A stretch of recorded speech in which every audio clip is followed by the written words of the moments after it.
এইরকম দুপুরবেলা প্রেস কর্নারে আমরা প্রশ্ন তুলেছিলাম, চাকরি প্রার্থী যারা আছেন তারা রাস্তায় নামলে পুলিশ তাদেরকে অ্যারেস্ট করে, বলা হয় তারা নাকি সরকারি কর্মচারীদের কাজে বাধা দিয়েছেন।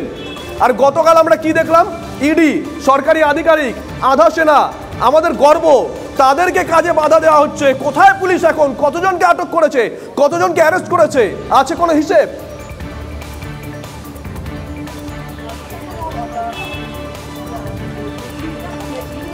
দেখো শুভজিৎ, একদম অত্যন্ত প্রাসঙ্গিক এবং তাৎপর্যপূর্ণ বিষয় কিন্তু এটাই।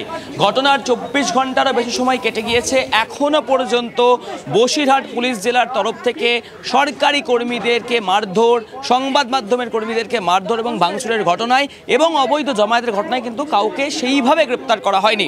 এবং দেখো, একবার নয় দুবার সকালের আলো ফুটতেই সন্দেশখালীতে প্রথমবার আক্রমণ করা হলো, এনফোর্সমেন্ট ডিরেক্টরেটের আধিকারিকদেরকে মেরে রক্তাক্ত করে দেওয়া হলো, গাড়িতে আগুন ধরিয়ে দেওয়া হলো, একটা তছনছ করে দেওয়া হলো এনফোর্সমেন্ট ডিরেক্টরেটের এই অভিযান।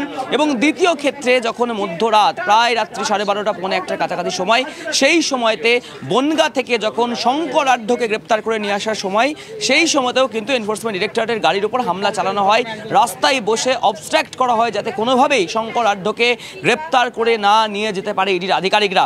দুটি ঘটনার পরিপ্রেক্ষিতে কার্যত প্রশ্ন উঠে যাচ্ছে জেলা পুলিশের ভূমিকা নিয়ে, বসিরহাট জেলা পুলিশের ভূমিকা নিয়ে কিন্তু প্রশ্ন উঠছে।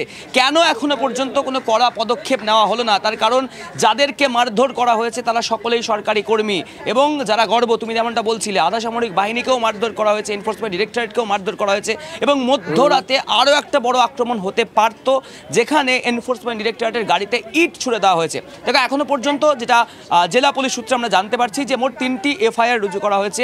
একটি এফআইআর শাহজাহান শেখের পরিবার, যেটা এনফোর্সমেন্ট ডিরেক্টরেট আধিকারিকদের বিরুদ্ধে করেছেন এবং তারা সেখানে যেটা উল্লেখ করেছেন যে কোনো রকম সার্চ ওয়ারেন্ট ছাড়া তাদের বাড়িতে তল্লাশি চালানো হয়েছে, তালা ভেঙে দেওয়া হয়েছে।